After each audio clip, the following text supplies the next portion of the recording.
কি গো দাঁড়িয়ে আছো, আমাকে ডাকছো না? রান্না বান্না করে ফেলেছো তো দেখছি। এই তো তোমার জন্য ওয়েট করছি। এত কিছু রান্না করেছো, চলো দেখাও আজ কি করেছো। বাড়ির বউয়ে ডিউটি পালন করছে আর কি বলো, মেয়েদের তো বাড়ির বউতে এইটা এক জ্বালা। যাই হোক চলো দেখাই বন্ধুরা আজকে মঙ্গলবার দুপুরে কী কী রান্না বান্না করেছি। ফার্স্টে এসে সাদা ভাত, শরীর ভালো না থাকলেও করতেই হবে, এটা হচ্ছে ব্যাপার। লেবু, আর এখানে রয়েছে লাল শাক ভাজা, আর এখানে রয়েছে গোটা গোটা ভেন্ডি সিদ্ধ করেছি, আর এখানে আছে পুঁই শাক চচ্চড়ি, সব সবজি দিয়ে, আর এই কাঁঠালের বীজ দিয়ে পুঁই শাক চচ্চড়ি। আর এখানে আছে পাঁচ মিশেলে একটা সবজি, কারণ এটা বরের জন্য করেছি, ও পুঁই শাক তো খাবে না, সেই জন্য ওর জন্য পাঁচ মিশেলের তরকারি করেছি।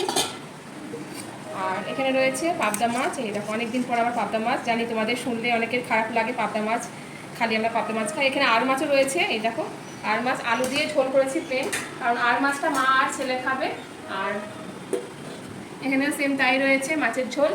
এই তো হয়েছে আজকের মঙ্গলবার সিম্পল মেনু। চলো ওকে টাটা।